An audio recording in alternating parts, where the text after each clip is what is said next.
Hello to all of you, welcome on the online platform of the Chauhan coaching classes. आप लोग हमसे Telegram पर connect हो सकते हैं, व्हाट्सएप पर कनेक्ट हो सकते हैं, इंस्टाग्राम पर कनेक्ट हो सकते हैं। आप सभी को इनके लिंक्स मैंने डिस्क्रिप्शन में डाल रखे हैं। हम लोग वन शॉट सीरीज में आप चैप्टर करने वाले हैं chemical kinetics. Let's start the chapter chemical kinetics. अगर मैं एक एक करके इसकी बात करूं तो क्या होता है केमिकल काइनेटिक्स, पहले हम लोग उसको वॉच करेंगे। What do you mean by the term chemicals?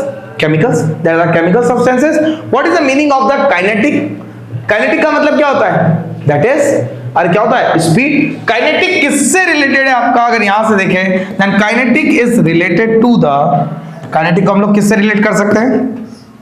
That is kinetic और एनर्जी से रिलेट करेंगे। क्लियर है? काइनेटिक का मतलब हम लोग क्या ले सकते हैं यहां से? Kinetic energy. और काइनेटिक एनर्जी किसके बराबर होती है? Half mv square. v क्या बताती है आपको? स्पीड। ठीक है, यहां किसकी बात कर रहे हैं? केमिकल्स की। तो केमिस्ट्री की वो ब्रांच जो केमिकल्स की स्पीड के बारे में हमें बताएगी, क्या कहलाएगी? Chemical kinetics. अब अगर हम लोग बात करें कि केमिकल्स की स्पीड को हम लोग कैसे मेजर कर सकते हैं, तो केमिकल्स तो ऐसा तो है नहीं कि आज यहां पड़ा है कल मंडोर चला जाए, परसों पिपाड़ चला जाए, फिर जयपुर चला जाए। तो केमिकल ट्रेवल नहीं करते हैं। हम लोग क्या बोलते हैं कि कभी कभार हम लोगों ने ये चीज ऑब्जर्व की होगी कि कुछ चीजें वाटर में बहुत जल्दी डिसॉल्व हो जाती हैं, कुछ चीजें वाटर में इजीली डिसॉल्व नहीं होती, लेट डिसॉल्व होती है।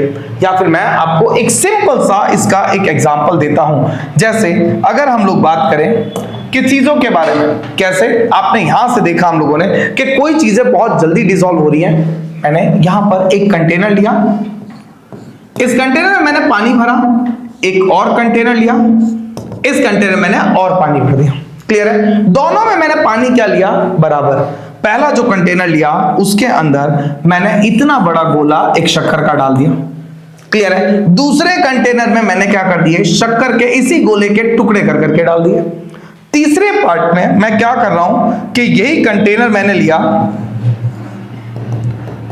पानी भरा और इस बार शक्कर का मैंने पाउडर करके डाला। तीनों केस में यहां ये गोला भी कितना था? 100 ग्राम का। ये सारे मिलाकर भी कितना था? 100 ग्राम। और ये पाउडर भी कितना था? 100 ग्राम का था। दैट मीन मैंने आपसे सिंपल सा क्वेश्चन पूछा कि सबसे जल्दी जो सॉल्यूशन को मीठा करेगा वो कौन होगा? ए, बी या सी? कैसे पता लगा आपने कि सी क्या कर रहा है? जल्दी घुल रहा है सॉल्यूशन में। दैट मींस सी के घुलने की स्पीड क्या है? ज्यादा है। जब सी के घुलने की स्पीड ज्यादा है तो आपको कैसे पता चला सी के घुलने की स्पीड ज्यादा है? कि भाई सर पहले पानी फीका था फिर मीठा हो गया, तो सबसे जल्दी मीठा कौन सा पानी हुआ? C. That means change in concentration सबसे जल्दी किस में हुआ? सी में। चेंज इन कंसंट्रेशन अपॉन जल्दी, लेट, ये कैसे पता चला? टाइम कितना लगा? दैट मींस यहां पर हम लोग जो स्पीड कैलकुलेट करते हैं किसी भी केमिकल रिएक्शन की, तो केमिकल रिएक्शन की स्पीड कैसे निकाली जाती है? Change in concentration upon change in time. और केमिकल रिएक्शन की स्पीड कैसे निकालते हैं? Change in concentration upon change in time. किसी भी रिएक्शन की कंसंट्रेशन में चेंज अपॉन किसी भी रिएक्शन का टाइम में चेंज, वही क्या होती है? उसकी speed of the chemical reaction. Next अगर यहां से बात करें रेट्स को हम लोग कैसे आपके शो करते हैं इस चीज को। मेरे पास दो चीजें होती हैं किसी भी केमिकल रिएक्शंस में, देखने के लिए दो चीजें होती है। पहला पार्ट किसका होता है किसी भी केमिकल रिएक्शन में? मैं एक बार यहां से इन्हीं चीजों से हम लोग एक बार वॉच करते हैं। मैं नोट देख रहा हूं, इसमें मुझे अगर कहीं नोट मिल जाए ना,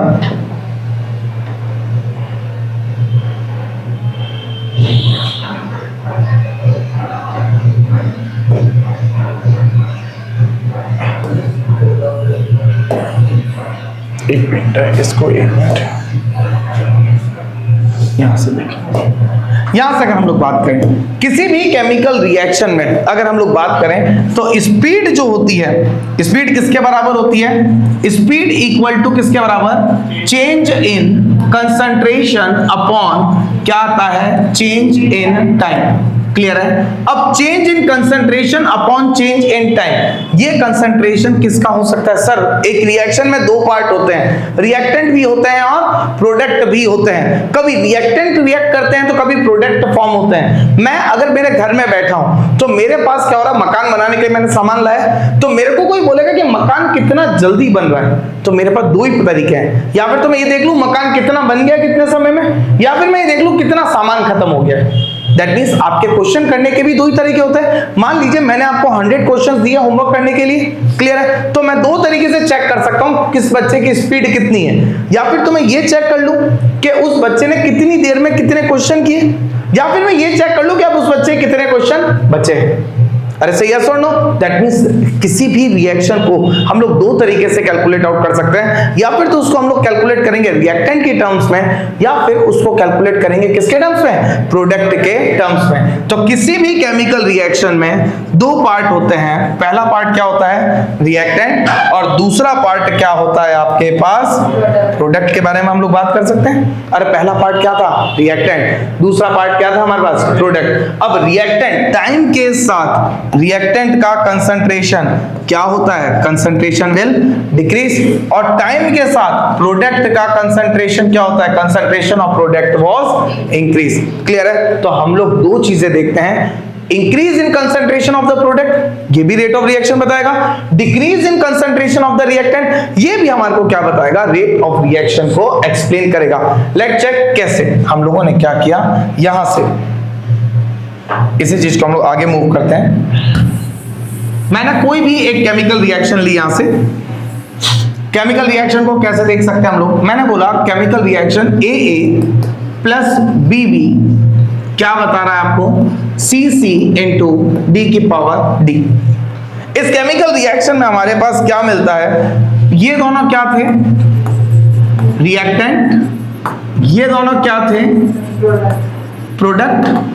क्लियर है? हमारे पास रिएक्टेंट टाइम के साथ क्या होता जाएगा? कम होता जाएगा, और प्रोडक्ट टाइम के साथ हमेशा क्या होता जाएगा? बढ़ता जाएगा। दैट मींस यहां पर rate of dissociation of A किसके बराबर? That is change in concentration of A, that is DA upon change in time, that is DT। क्योंकि हम लोग रिएक्टेंट के टर्म्स में काम कर रहे हैं, then we have to put negative sign. What does this negative sign represent? कि टाइम के साथ, ये क्वेश्चन आता है कि ये नेगेटिव साइन क्या रिप्रेजेंट कर रहा है? कि टाइम के साथ रिएक्टेंट का कंसंट्रेशन है क्या हो रहा है? कम हो रहा है। Second, rate of dissociation of B minus D B upon DT, rate of formation of C, that is plus D C upon dt, and rate of formation of D plus D D upon dt। Clear है? आप लोग एक चीज observe करेंगे, मैंने coefficient का कहीं भी कोई भी यूज नहीं लिया है, that means coefficient are not used. Clear है? अब देखो यहां पर मुझे क्या क्या मिला है। यहां से अगर मेरे को कोई भी इसकी रेट ऑफ रिएक्शन लिखने के लिए बोल दे, तो रेट ऑफ रिएक्शन में क्या होगा? इन सब को इक्वल कर दो, minus D A by dt equal to minus D B by dt equal to plus D C by dt equal to plus D D by dt। Clear है? अब इनके कोफिशिएंट की बात कर लेते हैं। A का कोफिशिएंट कितना? 1 upon A, 1 upon B, 1 upon C and 1 upon D, that is 1 upon A, 1 upon B, 1 upon C and D, last one is the 1 upon D। यहां से अगर मैं इसको देखूं A, B, C और D के कोफिशिएंट्स की नजर से, तो ये क्या हो रहा है? with the passage of the time the concentration of A, B, C and D are increase or decrease in this way। मैंने ऐसा क्यों किया? सर यहां पर कोफिशिएंट को अपॉन में रखने का क्या मतलब था? जबकि हम लोगों ने जब केमिकल इक्विलिब्रियम में रेट लॉ पढ़ा था, then coefficient becomes the power of concentration terms. वहां क्या बता रहा था? रेट लॉ एक अलग चीज थी, ये क्या है? रेट एक्सप्रेशन है। इसको हम लोग कैसे रेट ऑफ इक्वेशन लिखना है आपको इस तरीके से, डिसोसिएशन। अभी मैं रिएक्शंस लिख के बता रहा हूं। ये मैंने सबको इक्वल क्यों किया, जबकि सबके घटने और बढ़ने की रेट तो अलग अलग हो रही है। एक छोटा सा एग्जांपल देता हूं। मान लीजिए आप लोग घर में क्या कर रहे हैं? चाय बना रहे हैं। क्लियर है? जब मैंने चाय बनाई तो मैंने क्या किया? एक ग्लास लीजिए, उसमें शक्कर डालिए और चाय की पत्ती डालिए पानी में। क्या दोनों के डिसॉल्व होने की रेट बराबर है क्या? नहीं, शक्कर जल्दी घुल जाएगी, चाय की पत्ती लेट घुलेगी। अरे सही, यस और नो? अब मैंने क्या किया कि एक चाय का पतीला लिया, उसमें 1 कप पानी डाला, उसके अंदर शक्कर डाली, उसके अंदर चाय की पत्ती डाली, उसके अंदर अदरक डाली, उसके अंदर लौंग डाला, मसाला डाला, जगत भर की चीजें मैंने सब डाल दी उस चाय के अंदर, और फिर डाल दिया मैंने दूध, और फिर मैंने चाय।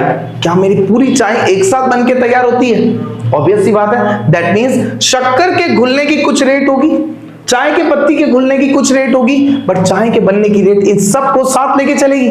और हमें पता है इतनी देर तक उकालनी है। क्या होता है कि कितना किसको घोलना है वो उसके ऊपर डिपेंडेंसी रहती है। हमें पता है चाय 2 मिनट उकालते हैं तो हम लोग लगता है चाय थोड़ी सफेद सफेद रह गई है, या फिर कभी कभार हमें बोला जाता है कि चाय को ज्यादा देर तक उकल गई है।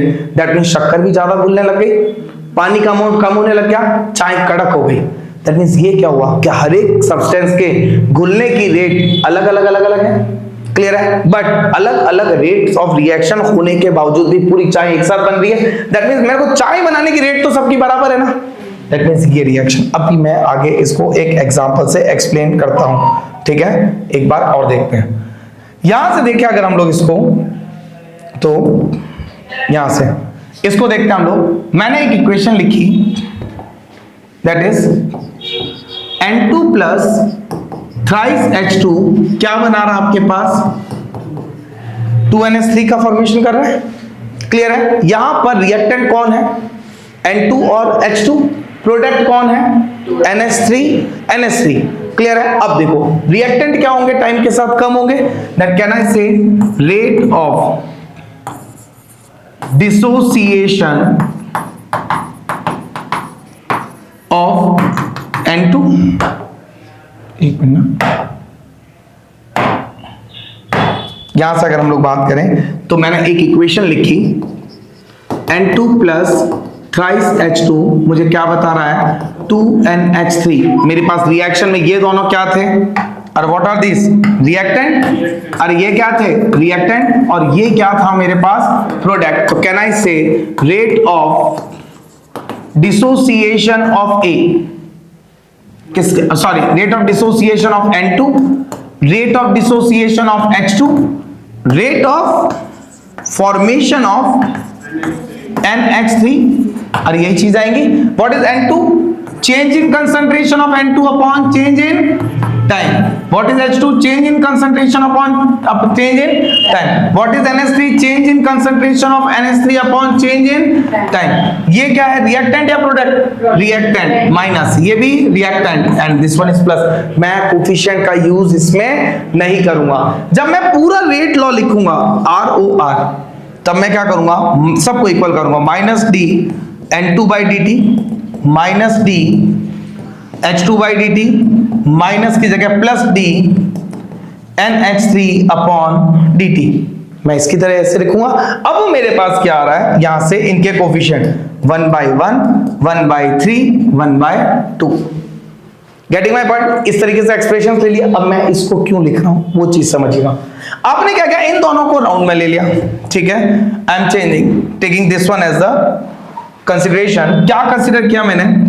1/1 d N2 upon dt equal to 1/3 dH2 upon dt। ये भी कैसा साइन में माइनस, और ये भी कैसा माइनस। अब मुझे आप लोग बताएंगे जो चीज मैं पूछ रहा हूं, ये इतना पोर्शन मुझे क्या बता रहा है? रेट ऑफ डिसोसिएशन ऑफ, किसकी रेट ऑफ डिसोसिएशन बता रहा है भैया आपको? ये, अरे सही है, सुन नो, ये rate of dissociation of N2। ये इतना पोर्शन क्या बता रहा है? Rate of dissociation of H2। Clear है? नहीं, अपन ने दो इनको कंसिडर किया है। यहां पर ये फॉर्मेशन है ना, ठीक है? यहां पर अभी मैंने इन दो को कंसिडर किया है। इक्विटी बोलो, यहां से कोफिशिएंट बोलो भी फटाफट। N2 और H2 का 1/1 और इसका कितना? 1/3। क्या मैं इससे ऐसे पढ़ सकता हूं कि N2 के डिसोसिएशन की रेट H2 के डिसोसिएशन से 1/3 ही है। ऑब्वियस सी बात है, जब ये 3 खत्म हो रहा तब कहीं जाके ये 1 खत्म हो रहा है। बात आई समझ में? और देखते हैं और इजी करते हैं। इस 3 को यहां ले आऊं।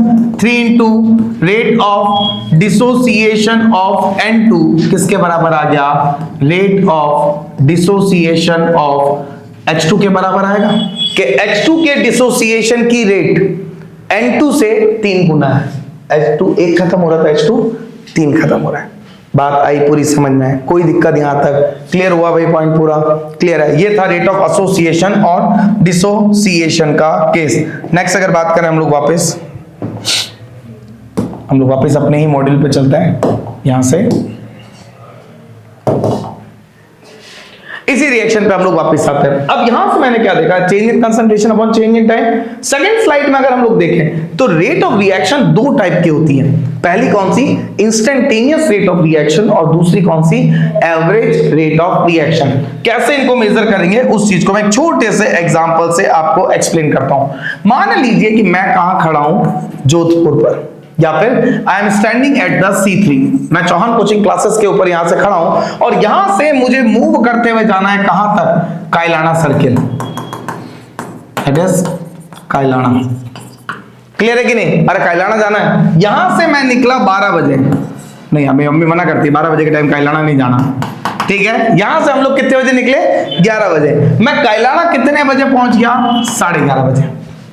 क्लियर है? कायलाना मेरे यहां से मान लिया कितनी दूरी पर है? How much distance? It will B 5 kilometre. और 5 किलोमीटर की दूरी पर है हम लोग मान लिया। क्या स्पीड से गया हूंगा मैं? बोले हाँ नहीं सर 5 किलोमीटर का हटाओ, पहले तो आप इसको 2-2.5 किलोमीटर लिखो सर, ठीक है? क्या किलोमीटर थी मेरी स्पीड? मैंने आधे घंटे में कितनी दूरी तय की? 5 किलोमीटर। तो 1 घंटे में कितनी करूंगा? 10। अरे क्या 6 करूंगा तेरे भाई? एक तो तुम, ठीक है, एक तो बायो वालों को मेरे को रोज शक होता है। 10 किलोमीटर पर आवर की स्पीड, इस स्पीड से चल रहा हूं मैं। आधे घंटे में कितने किलोमीटर? 5। तो 1 घंटे में कितने? तो ये तो मेरी क्या थी? एवरेज स्पीड थी। जब भी कभी मैं स्पीड किसी एक टाइम इंटरवल के बीच में निकालूंगा तो वो क्या कहलाएगी? मेरी average rate of reaction. Time interval के बीच का क्या मतलब है मेरा? 2 इंटरवल, मतलब 10:30 से 11, 11 से 11:15, 11 से 11:05, मतलब 2 टाइम देगा वो आपको, ठीक है? 0 से T1, T1 से T2। जब भी कभी एक डेफिनेट टाइम इंटरवल के बीच में रेट ऑफ रिएक्शन कैलकुलेट की जाएगी तो वो क्या कैलकुलेट करके बताएगी आपको? That is average rate of reaction. अब मेरे जच गई कि मैंने पूछा भाई साहब एक बात बता कि आप एग्जैक्टली, मैंने आपको फोन किया, मैं कायलाना पे पहुंच गया हूं, मैं कोचिंग पे खड़ा हूं और 11:05 पर मैंने फोन किया। मैंने कहा भाई कहां तक पहुंचा?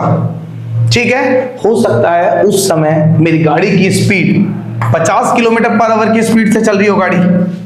हो सकता है मैं किसी चौराहे पर जा रहा हूं और वहां पर रेड लाइट सिग्नल है जहां 0 किलोमीटर पर आवर रुका हुआ हूं मैं। हो सकता है उस समय वहां भीड़ हो, मेरी स्पीड 2 किलोमीटर पर आवर ही हो। दैट मीन्स ये कोई भी एक स्पीड है मेरी, कब? इस टाइम पर। तो जब भी मैं रेट ऑफ रिएक्शन किसी पर्टिकुलर इंस्टेंट ऑफ टाइम पे निकालूंगा, मैंने फोन कब किया? मैंने बताया भाई कहां है? दैट मीन्स मैं उस टाइम के बारे में पूछ रहा हूं कि 11:05 पर भाई कहां है?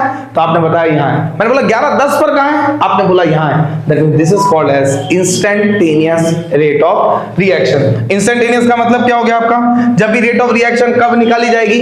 एक पर्टिकुलर इंस्टेंट पर। एवरेज का मतलब टाइम पीरियड का एवरेज दे रखा है। यहां से मैंने दोनों को एक्सप्लेन कर रखा है। The average rate of reaction कैसे निकाल रखा है? Change in concentration upon change in time.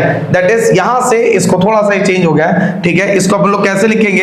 Change in concentration that is C final minus C initial upon change in time is the T final minus T initial. तो C final minus C initial को कैसे लिखेंगे? Delta C upon T final minus T initial को delta T। Sign कैसा? Minus का। किसके terms में निकालेंगे? तो रिएक्टेंट। क्यों माइनस? क्योंकि टाइम के साथ रिएक्टेंट का कंसंट्रेशन क्या होता है? कम होता है। ये कहां तक समझ में आया? एवरेज रेट समझ में आई पूरी?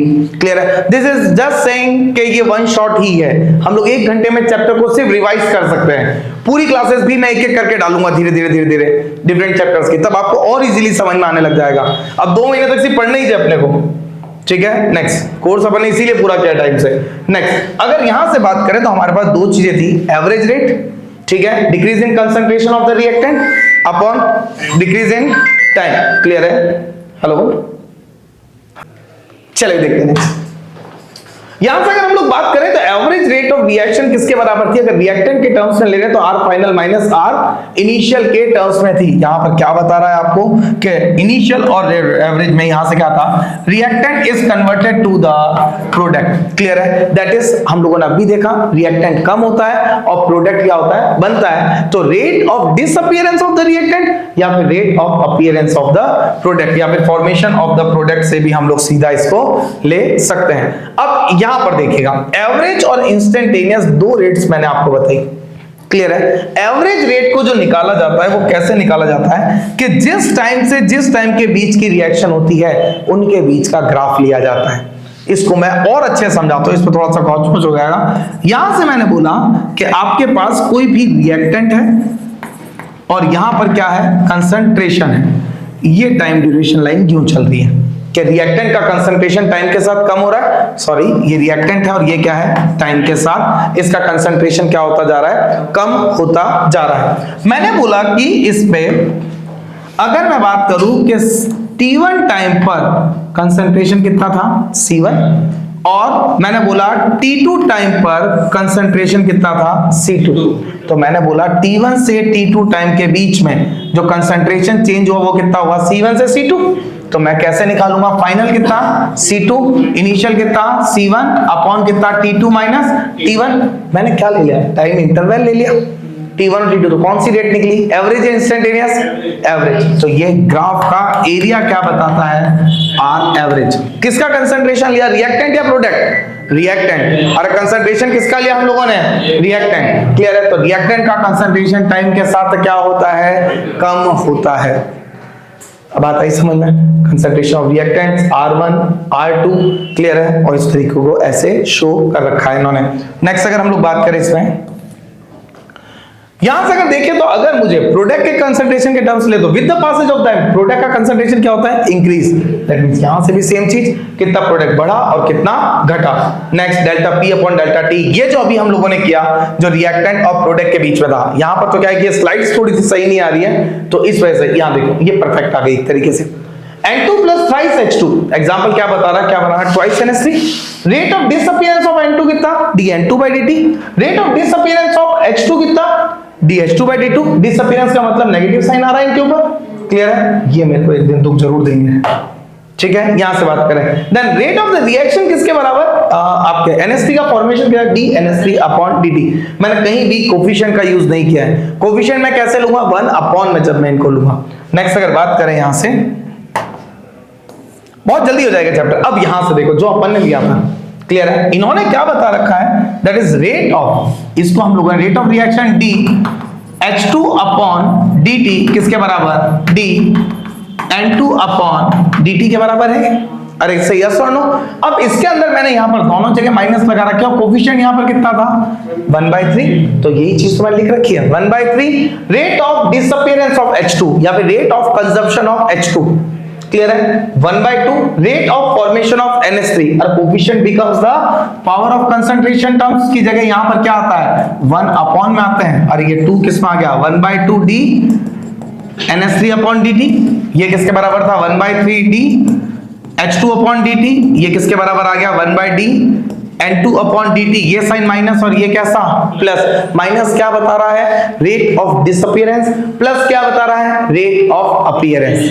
बात आई समझ में? क्लियर है? अब इनको कैसे एक्सप्लेन करते हैं, और ये सारी स्लाइड्स आपको टेलीग्राम में मैं डाल दूंगा एज इट इज। सारी ये पूरा वीडियो रिकॉर्डिंग तो आपके पास रहेगी, ये सारी स्लाइडें भी डाल दूंगा मैं उसी के अंदर, तो आप डाल सकते हैं यहां से। अब यहां से देखा तो ये 1/3 ये सब रेट ऑफ रिएक्शन इन तीनों के इक्वल बताई हम लोगों ने, ये सब हम लोग पहले एक्सप्लेन कर चुके हैं। अब देखो कौन कौन से वो फैक्टर्स हैं जो किसी भी केमिकल रिएक्शन की रेट को अफेक्ट करते हैं। The first factor is the effect of concentration. और पहला फैक्टर कौन सा है? Effect of concentration. के कंसंट्रेशन पर क्या इंपैक्ट डालता है। मैंने बोला आपके पास काम बहुत ज्यादा है तो आप क्या सोचोगे? फटाफट करता हूं, काम बहुत ज्यादा है। जैसे जैसे काम पूरा होने लगता है वैसे वैसे हमारे काम करने की स्पीड भी क्या होने लगती है? कम होने लगती है। मैंने एक एग्जांपल दिया था आपको कि आपकी जेब में, एक छोटा सा एग्जांपल देते हैं, इसे रेट लॉ कहते हैं कि rate of reaction, rate law क्या कहता है आपको? That is rate of reaction rate of reaction is directly proportional to concentration of reactant। जितना reactant ज्यादा होगा उतनी rate of reaction भी क्या होगी, उसकी ज्यादा होगी। आज पहली तारीख है, आपकी जेब में पैसा आया हुआ है, क्लियर है, आप हॉस्टल लाइफ में रह रहे हैं, आज पहली तारीख है, वो वाला कॉन्सेप्ट चल रहा है, दिन है सुहाना, आज पहली तारीख है। अब आप 1-2 पेन चाहिए पैकेट लाओगे, 2 कॉपी चाहिए 4 लाओगे, मार्केट में फ्रूट खाने की इच्छा है, सब तरीके के फ्रूट लाओगे, 4-5 तरीके के, आज वाला कॉन्सेप्ट होगा, पार्टी तेरा भाई देगा सब दोस्तों को। 10 तारीख आई, 10 तारीख को क्या होगा, आपके पास थोड़ा पैसा खत्म हो गया। जब थोड़ा पैसा आपके पास खत्म हो गया, ठीक है, तो फिर आपके पास जब पैसा खत्म होने के लिए लग जाता है तो आपकी स्पीड भी कम। आप 2 पेन चाहिए तो 3-4 आएंगे, पैकेट नहीं आएगा। 2 कॉपी चाहिए 3 आएगी, पूरी 4-5 नहीं आएगी। फ्रूट्स की जगह हो सकता है कोई 1 या 2 तरीके के फ्रूट आएंगे, और आपके पास लास्ट में कोई दोस्तों के साथ नहीं, आप किसी एक दोस्त के साथ पार्टी पे जाएंगे। क्यों? क्योंकि हमारी जेब में पैसा खत्म हो रहा है। तीसरे के पॉइंट आता है, अब 20 तारीख आ गई, अब 2 पेन चाहिए 2 ही आएंगे, 1 कॉपी चाहिए 1 ही आएगी। फ्रूट नहीं भी खाएंगे तो मर थोड़ी जाएंगे, क्लियर है, और अब कोई दोस्त नहीं, अब अकेले कहीं जाएंगे। दैट मीन्स आपका पैसा खर्च करने की स्पीड क्या हो गई, कम हो गई। और ये स्पीड कम कैसे हुई, क्योंकि पैसा खत्म होने लग गया। पैसा क्या था आपका, रिएक्टेंट, तो रिएक्टेंट खत्म तो रेट ऑफ रिएक्शन भी slow. Effect of concentration, concentration of reactant decrease, then rate of reaction also decrease. Second क्या था, effect of nature of reactant and product. अब देखते हैं एक एक करके कैसे इन्होंने दे रखा है, किस तरीके से हम लोग वर्क करते हैं इस पे एक एक। सबसे पहले कंसंट्रेशन हम लोगों ने देख लिया, rate of reaction, rate of concentration of reactants. Next second क्या बोल रहा है, रेट लॉ हम लोगों ने देख लिया कि रेट लॉ क्या बताता है। थर्ड, इसके बाद हम लोग आते हैं ऑर्डर ऑफ रिएक्शन। इसमें टेम्परेचर नहीं दे रखा क्या, एक पॉइंट मैं बताता हूं। Next is the nature of the reactants. Polar reactants होंगे तो रेट ऑफ रिएक्शन ज्यादा होगी, नॉन पोलर रिएक्टेंट होंगे तो रेट ऑफ रिएक्शन क्या होगी, कम होगी, हम लोग बाद में। नेक्स्ट इफेक्ट ऑफ प्रेशर, ये गैसियस रिएक्टेंट पे काम करता है। इफेक्ट ऑफ टेम्परेचर, अरे टेम्परेचर इंक्रीज होने पर पार्टिकल्स की काइनेटिक एनर्जी क्या होती है, इंक्रीज, तो रेट ऑफ रिएक्शन भी क्या होगी, इंक्रीज। या आगे लास्ट हम लोग अर्हेनियस इक्वेशन देखेंगे। Catalyst, catalyst rate of reaction को बढ़ा भी सकता और घटा भी सकता है। Getting my point. नेक्स्ट यहां से अब अपन एक एक करके अब अपने रिएक्टेंट को देखते हैं। अब आता है order of reaction. Order of reaction की अगर हम लोग बात करें तो किसी भी रिएक्शन के रेट लॉ में, जो हम लोग रेट लॉ लिखते हैं, उसमें कंसंट्रेशन टर्म्स की पावर का सम ही क्या बताता है आपको, ऑर्डर ऑफ रिएक्शन को एक्सप्लेन करता है। That means the sum of power of concentration terms in the rate law क्या बता रहा है, ये sum of power of concentration terms in rate law, ठीक है, यही आपको क्या बताएगा, order of reaction. Order of reaction may be positive, may be negative, may be fractional, may be zero. Order of reaction positive, negative, fractional और zero कुछ भी हो सकता है। जैसे मैंने बोला रेट ऑफ रिएक्शन, ये रेट लॉ है, R is directly proportional to the A की पावर P, B की पावर Q और C की पावर R। तो यहां पर हम लोग इसको कैसे पढ़ेंगे, इस टोटल रिएक्शन का ऑर्डर कितना हो गया, that is P plus Q plus R। और पढ़ते कैसे हैं कि रिएक्शन A के रेस्पेक्ट में P ऑर्डर की है, B के रेस्पेक्ट में Q ऑर्डर की है और C R के रेस्पेक्ट में R ऑर्डर की है। इसको कैसे एक्सप्लेन करते हैं और वो चीज भी हम लोग देखते हैं। इसको मैं बताता हूं आपको, एक बहुत इजी गो है। यहां से देखा कि हम लोग किस तरीके से ऑर्डर ऑफ द रिएक्शन हम लोगों ने निकाला, इसको कैसे ले सकते हैं, it may be positive, negative और जीरो। अब देखो यहां से मैंने कोफिशिएंट कुछ और ले रखे हैं और ऑर्डर कुछ और ले रखा है, तो ये इसके इक्वल हो भी सकते हैं और इसके इक्वल नहीं भी हो सकते हैं। It may be equal to this and it may not be equal to the coefficient. जैसे मैंने बोला N2 plus thrice H2 gives 2NH3, ये कोई भी एक मैंने रिएक्शन ली। मैंने बोला इसका रेट लॉ जो है वो N2 की पावर 1 और H2 की पावर क्या हो सकता है, 3, ये हो सकता है। तो यहां तो ऑर्डर कितना आ गया, 4, 3 प्लस 1। मैंने बोला R इक्वल टू हो सकता है N2 की पावर 1 और H2 की पावर भी 1 ही हो। इट मे बी पॉसिबल कि H2 इस ऐसे फॉर्म में हो जो इतना ही पार्ट ले रहा हो, तो इस केस में ऑर्डर कितना हो गया 2। दैट मींस रेट लॉ का रेट एक्सप्रेशन इक्वेशन से कोई लेना देना नहीं होता। इक्वेशन के कोफिशिएंट कुछ भी गए यहां बराबर हो भी सकते हैं और नहीं भी हो सकते हैं। They may be equal, they may not be equal. Plus point क्या है आपका, आपको रेट लॉ देगा, डायरेक्टली ऐड करो, ऑर्डर निकालो। ठीक है, पढ़ते कैसे हैं, मैंने बोला कोई भी reaction R equal to A की पावर 1 और B की पावर भी कितनी 1, रेट लॉ दिया, ऑर्डर कितना हो गया 2, 1 प्लस 1। पढ़ते कैसे हैं, reaction is first order with respect to A, reaction is first order with respect to B, overall order is 2। मैंने बोला अब इसको हम लोग पढ़ के देखें, A के रेस्पेक्ट में 2 और B के रेस्पेक्ट में 1। Reaction is second order with respect to A, first order with respect to B, overall order is 3। बात आ रही समझ में? ठीक है, मैंने बोला R is A की पावर 1/2 और B की power 1। Reaction is half order with respect to A, first order with respect to B, and overall order is 3/2। तो order में भी next reactant R is A की पावर 1 and B की power -2। What will happen? Reaction is first order with respect to A, -2 order with respect to B, overall order is -1। Next, R is A की power 1, B की power -1। Reaction is first order with respect to A, -1 with order with respect to B, and overall order is 0. Then order of reaction may be positive, order of reaction may be negative, order of reaction may be 0, order of reaction may be fractional in terms of these reactions। Next, यहां से बात करें तो rate को हम लोगों ने क्या बता दिया, ऑर्डर ऑफ रिएक्शन इस तरीके से हो सकता है, ऑर्डर में भी पॉजिटिव, नेगेटिव और 0 और फ्रैक्शन। ऑर्डर निकालते कैसे हैं, ऑर्डर की क्या क्या यूनिट्स हम लोग इसको देख सकते हैं। नेक्स्ट अगर बात करें यहां से देन यहां से the order of the zero reaction, zero, fractional, positive, negative, कुछ भी हो सकता है, उससे कोई लेना देना हमें नहीं है। नेक्स्ट, अब इंटीग्रेटेड रेट इक्वेशंस। पहले मैं इसके अंदर एक दो क्वेश्चंस आपको ऑर्डर के अच्छे करवा देता हूं ताकि कैसे आते हैं ऑर्डर के क्वेश्चंस। मैंने बोला एक रिएक्शन जो है वो A के रेस्पेक्ट में कौन से ऑर्डर की है, सेकंड ऑर्डर, और B के रेस्पेक्ट में कौन से ऑर्डर की है, थर्ड ऑर्डर। अब इसका रेट लॉ लिखें, what will be the rate law of the reaction. और कैसे लिखेंगे इसका रेट लॉ, क्लियर है, R equal to K, rate constant, A की पावर 2 और B की पावर 3, या फिर R प्रोपोर्शनल टू A की पावर 2 और B की पावर 3। आई बात समझ में? क्वेश्चन बोलता है a reaction is second order with respect to A and first order with respect to B, that is rate law will be the second order with respect to A and first order with respect to B।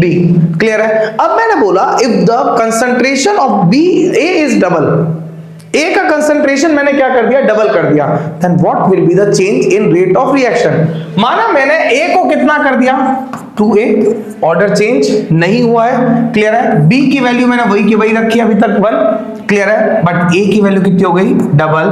तो R कितना हो गया आपके पास, यहां से अगर मैं proportionality में जाऊं तो proportional to the R dash आ गया मेरे पास। अरे से यस और नो, R किसके प्रोपोर्शनल आ गया, R डैश। मैंने इन दोनों को अपॉन में ले लिया, ठीक है, तो क्या आएगा R अपॉन R डैश किसका, B से B cancel, that is A square upon 4A square, clear है, A स्क्वायर अपॉन किसके बराबर आ गया, 4A square, that is A से A cancel, R upon R dash equal to 1/4, R dash किसके बराबर आ गया, 4R के बराबर आ गया। तो रेट ऑफ रिएक्शन ऐसे भी क्वेश्चंस आते हैं। ये हुए ऑर्डर पे। ऑर्डर के बाद आता है unit of different order reactions, वही चीज हम लोग वापस लेते हैं, ठीक है, नोट डालते हैं हम लोग इसके अंदर, unit of different order reactions, इसको यहां से delete, unit of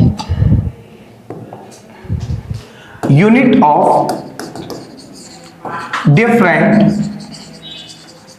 order reactions. Different order reactions की यूनिट कैसे निकालते हैं, मैंने बोला कि एक ट्रिक ध्यान रखना, m L और S, m की वैल्यू 1 माइनस n, L की वैल्यू n माइनस 1 और सेकेंड हमेशा -1। यहां पर आपको जो m बताएगा वो क्या बताएगा, यहां से मोल, L जो बताएगा वो क्या बताएगा आपको लीटर, और S जो बताएगा वो क्या बताएगा सेकेंड, दैट इज मोल पर लीटर पर second. Is it clear? Clear है। अब मैंने बोला ऑर्डर कौन सा, हम लोग जीरो ऑर्डर की बात कर सकते हैं। यहां पर n क्या बताता है आपको, ऑर्डर, तो n की वैल्यू कितनी होगी इसके लिए 0, तो क्या वैल्यू आई मेरे पास, m की वैल्यू 1 माइनस 0, L की वैल्यू 0 माइनस 1 और S की वैल्यू कितनी -1, तो यहां से क्या आ गया मोल m1 L minus 1 S minus 1, m बोले तो मोल पर लीटर पर second. Is it clear? Next अगर बात करें, अगर फर्स्ट ऑर्डर की मैं बात करूं, अरे कौन सा ऑर्डर, फर्स्ट ऑर्डर, तो n की वैल्यू कितनी हो गई 1, दैट इज m कितना 1 माइनस 1, L कितना 1 माइनस 1 और सेकंड कितना -1, तो m की पावर कितनी, L की पावर भी, सेकंड कितना -1, यहां से इसको कैंसिल मान लो 0 की पावर, तो यहां पर यूनिट क्या आ गई सिर्फ सेकंड इनवर्स। कुछ भी नहीं रटना है आपको, जो कुछ है सब कुछ इसी तरीके से एक्सप्लेन कर देंगे हम लोग। Getting my point? नेक्स्ट अगर हम लोग बात करें इसकी, ये तो हुई ऑर्डर ऑफ रिएक्शन।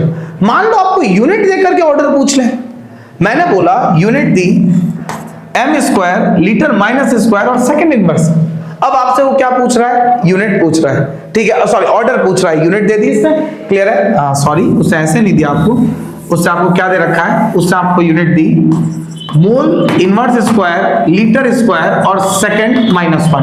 अब बोल रहे कौन से ऑर्डर की यूनिट है, तो अब आप कैसे निकालेंगे, m की वैल्यू क्या थी 1 माइनस n, L की वैल्यू क्या थी n-1, S की वैल्यू क्या थी -1, what will I get in this reaction, m1 minus n के लिए -2 आ गया, तो मेरे को क्या पता चला 1 माइनस n कितने बराबर -2, तो n किसके बराबर 1 प्लस 2, n कितना हो गया थर्ड ऑर्डर रिएक्शन। और आई बात समझ में कैसे निकालते हैं, बिल्कुल तसल्ली से। एक चीज हमेशा ध्यान रखना कि सवाल वही गलत होते हैं जो तुम्हें आते हैं, नहीं आने वाले सवालों को तो तुम टच करके ही नहीं आते हैं। बात आई समझ में? जहां पर कॉन्फिडेंस लगे वही सवाल गलत होने के चांसेस है। सेकंड की बात करें तो लीटर क्या बोल रहा है आपसे, आपके जज गई सर मैं लीटर से निकालू, तो n-1 किसके बराबर 2, n इक्वल्स टू 2, ये उधर जाएगा तो +1, तो n किसके बराबर 3 के बराबर हो गया।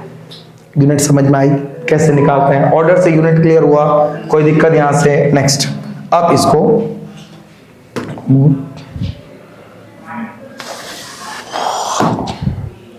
चेंज, ठीक है,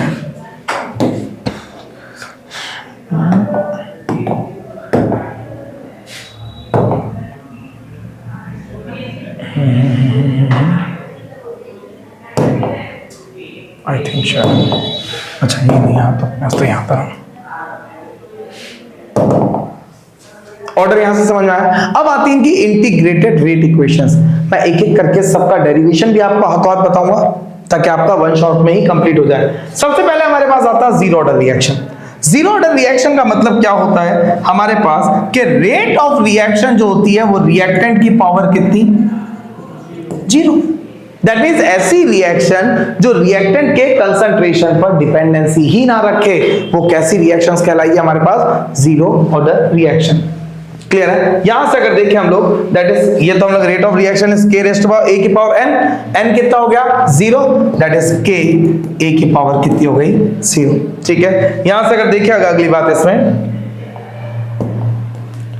next for the zero order reaction k a की पावर जीरो आ गई, that means minus dA upon dt। अब ये देखो ये ग्राफ है जीरो ऑर्डर रिएक्शन का, दैट मींस मैंने अभी आपको बताया कि r k a की पावर कितनी, zero. That means rate of reaction किस पे डिपेंड नहीं कर रही है, रेट ऑफ रिएक्शन पर डिपेंडेंसी नहीं कर रही है। दैट मींस यहां पर कंसंट्रेशन और रेट, कंसंट्रेशन भले कुछ भी जाता जाए उससे फर्क नहीं पड़ेगा, रेट इज कांस्टेंट, ए की कांस्टेंट वैल्यू से चलती जा रही है। दैट मींस ये हुआ जीरो ऑर्डर का पहला ग्राफ। क्लियर है? अब इस वाले कॉन्सेप्ट को मैं आपको बहुत अच्छे से एक्सप्लेन करता हूं एक बार कि कैसे करेंगे। आगे देखता हूं इंटीग्रेट इक्वेशन कैसे दे रखी है इन्होंने। ठीक है, यहां से इन्होंने सही नहीं दे रखा, अपन लोग इसको अच्छे से करते हैं। जीरो ऑर्डर रिएक्शन की अगर हम लोग बात करें, ये आ गया हमारे पास नोट का पोर्शन, यहां देखते हैं हम लोग, मैंने बोला जीरो ऑर्डर रिएक्शन को हम लोग को इंटीग्रल रेट इक्वेशन में देना है। मैंने बोला मेरे पास कोई भी रिएक्टेंट था that is of the R, reactant कौन से टाइप का था आपके पास, आर रिएक्टेंट किस में कन्वर्ट हो रहा है, प्रोडक्ट पी में। मैंने बोला t बराबर टाइम जब जीरो था तो ये कितना था a नॉट, तो ये कितना था जीरो। t बराबर एनी टाइम t पर ये हो गया a not minus x, then this will be the x। Clear है। मैंने बोला एक छोटा सा चेंज अगर मैंने इसमें किया that is called as d a not minus x, तो उसमें टाइम का जो चेंज हुआ दैट वाज द dt। अरे d a not minus x में जो चेंज आया वो किसके बराबर था, d t के बराबर। That means change in concentration that is d a not minus x. क्यों मैंने माइनस लगाया भाई यहाँ पर, क्योंकि मैं किसके टर्म से बात कर रहा हूं, रिएक्टेंट में, अपॉन dt। ये रेट लॉ के बारे में, रेट ऑफ रिएक्शन किसके बराबर होता है हमारे पास, k change in concentration a not minus x की पावर कितनी, अरे पावर जीरो क्यों आई भाई यहाँ पर, ऑर्डर जीरो है। किसी की भी जब वैल्यू जीरो होती है तो उसकी वैल्यू 1 हो जाती है, तो यहाँ पर minus d a not minus x equal to किसके बराबर आ गया, के डी टी। देन मैंने इंटीग्रेशन किया तो minus d a not minus x equal to integration of k d t, क्या मिल जाएगा मुझे, minus a not minus x किसके बराबर आ गया, के टी प्लस सी के बराबर आ गया। अरे सही है सर, नो, ये मेरे पास बनी पहली equation. Integration of A not minus x, मैंने छोटे छोटे ए नॉट माइनस एक्स को जोड़ा, वो पूरा ए नॉट माइनस एक्स बन जाएगा। दैट इज इंटीग्रेट, जब मैंने ए नॉट माइनस एक्स को किया तो ये क्या बन गया, ए नॉट माइनस एक्स बन गया पूरा, माइनस का साइन अपनी जगह। मैंने बोला जब t at t equal to zero, अरे जब मेरा टाइम कितना था जीरो, तो x की वैल्यू भी कितनी थी, x की वैल्यू कितनी, इसके अंदर एक नंबर इक्वेशन के अंदर रखें t और x की value, that means minus a not minus zero equal to k into zero plus c. यहां से c किसके बराबर आ गया, माइनस ए नॉट के बराबर। c की वैल्यू इसके अंदर रखूंगा तो मुझे क्या मिल जाएगा, c की वैल्यू इसके अंदर रखने मुझे क्या मिलेगा, minus a not minus x equal to k t minus a not. इस ए नॉट को इधर लाओ तो क्या बन गया, k t equal to a not minus x. अब यहां पर दो चीजें ध्यान रखना, व्हाट वाज ए नॉट, क्या था ए नॉट, इनिशियल कंसंट्रेशन, अरे ये पढ़ी ना। What was a not minus x, concentration at time t, या फिर final concentration, that is concentration at time t. अगर मैं बात करूं तो के टी किसके बराबर हो गया, ए नॉट माइनस ए, ये बात आई, क्लियर है। दैट यहां से अगर बात करें तो t equal to a not minus a upon k, is it clear, ठीक है। इस पूरे को मैंने क्या मान लिया कि अपन इसको पूरे पोर्शन को क्या मान लेते हैं, a है, कि फाइनल कंसंट्रेशन ये मान। x क्या है, कितना डिसोशिएट हुआ, अपन न्यूमेरिकल्स भी करेंगे इसके लास्ट में, एक बार न्यूमेरिकल को भी देखेंगे हम लोग। अभी तो ये इंटीग्रल इक्वेशन, मैंने बोला कि अब इसका हाफ लाइफ टाइम कैलकुलेट करना अपने को, what will be the half life time. तो अब हमको पता चला कि जब हाफ लाइफ टाइम क्या होता है, what is the half life time, वह टाइम पीरियड जब आपका कंसंट्रेशन इनिशियल का आधा हो जाए, that time period when the concentration of the reactant becomes half of the initial value। मैंने बोला आपके घर से 10,000 रुपए है, अब महीने के लिए 10,000 रुपए है, अब आप उसको 5,000 कितने दिन में करते हैं, जरूरी थोड़ी 15 दिन चलेंगे। दैट मीन्स एक महीने तक चलाने के लिए 10,000 रुपए थे, बट इसकी कोई गारंटी नहीं कि 5,000 रुपए आप 15 दिन में करोगे। हो सकता है आपने पहले दिन में 5,000 रुपए खर्च कर दिया, हाफ लाइफ टाइम कितना हो गया, एक दिन। हो सकता है आपने 25वें दिन तक नहीं खर्च किए, 25वें दिन जाकर के आपका बजट पहुंचा 5,000, हाफ लाइफ टाइम कितना, 25वां दिन। That means half life time period is what? The time period when concentration of reactant becomes half of the initial value. That means आपको क्या करना है, अरे इनिशियल कितना था, टाइम t हाफ होता है, अरे इनिशियल कितना था, a नॉट, इसकी वैल्यू कितनी, हाफ, अरे ये x रख देना, बस जो टाइम पूछे वही रख देना। मैंने पूछा 2/3 टाइम, तो x की वैल्यू कितनी, 2/3 a नॉट। मैंने बोला 1/4 टाइम, x की वैल्यू कितनी, 1/4 a नॉट। यहां पर x की वैल्यू रख दूं मैं, तो क्या बच गया मेरे पास, kt किसके बराबर, a not minus a not by 2। ठीक है, तो आपके पास कितना बच जाएगा, KT किसके बराबर आ गया, A0/2 बच गया। That means what will I get, T half equal to A0/2K। ये किसके लिए आ गया, जीरो ऑर्डर रिएक्शन के लिए। इंटीग्रल इक्वेशन समझ में आई पूरी, ठीक है। नेक्स्ट यहां से देखते हैं, इसको मेरे को एक बार कैंसिल करना था बस, ठीक है। यहां से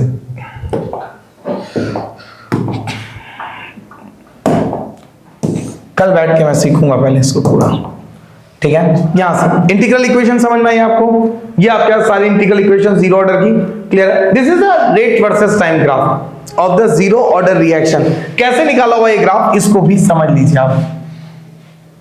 आपके पास क्या दे रखा है रिएक्टेंट के लिए, हम लोगों ने क्या निकाला, T equal to A0 minus A/K, यही निकाला था। अब हमारे पास किसके बीच है ग्राफ है, A0 और T के बीच में। ग्राफ किसके बीच में ले रखा है, A0 और T। A0 कहां ले रखा है इसने, सॉरी ग्राफ किसके बीच है, A और T के बीच में। A कहां ले रखा है, y एक्सिस, T कहां ले रखा है, x एक्सिस। हमें एक इक्वेशन ध्यान रखना, y equal to mx plus c, ये स्ट्रेट लाइन की इक्वेशंस होती है। इसमें इस ऊपर वाली इक्वेशन को ऐसे सेट करो कि A0 केवल इस साइड आ जाए, बाकी सब इक्वल टू के उस साइड चला जाए। A किस साइड आ जाए, इस साइड आ जाए, बाकी सब इक्वल टू के उस साइड चला जाए। That what will I get, that T k equal to A0 minus A। तो what will be the, A इधर लाया equal to A0 minus KT, ठीक है। Then A equal to, can I write minus KT plus A0, और क्या ऐसे लिख सकता हूं क्या मैं, इक्वेशन क्या थी मेरी, y equal to mx plus c, और इक्वेशन क्या थी, y equal to mx plus c।